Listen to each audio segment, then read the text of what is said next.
เหมือนบิดาผู้ประเสริฐกำเนิดเฮามา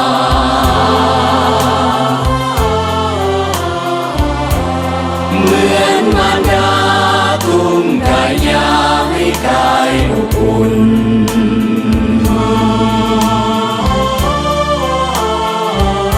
ความรักความห่วงล้นสวงเมตตากรุณ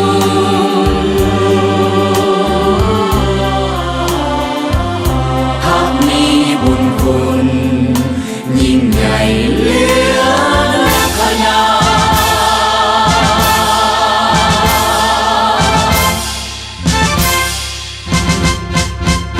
พักคือทวนไฟได้สว่างทั่วแผ่นดินลาวเหมือนเดือนและดาวข้าวปุดพองทั่วท้องนาภา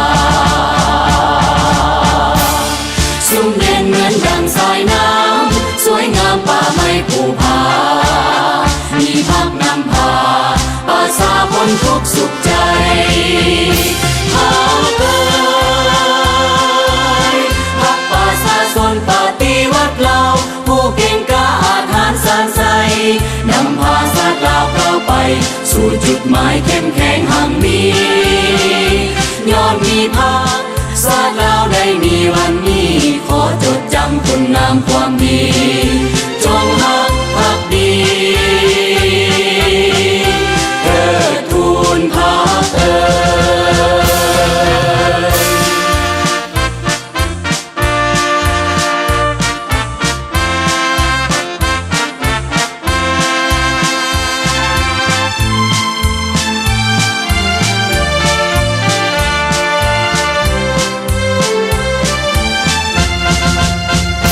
คือทวนไฟได้สว่างทั่วแผ่นดินลาวเหมือนเดือนและดาวข้าวปุดพองทั่วท้องนาภา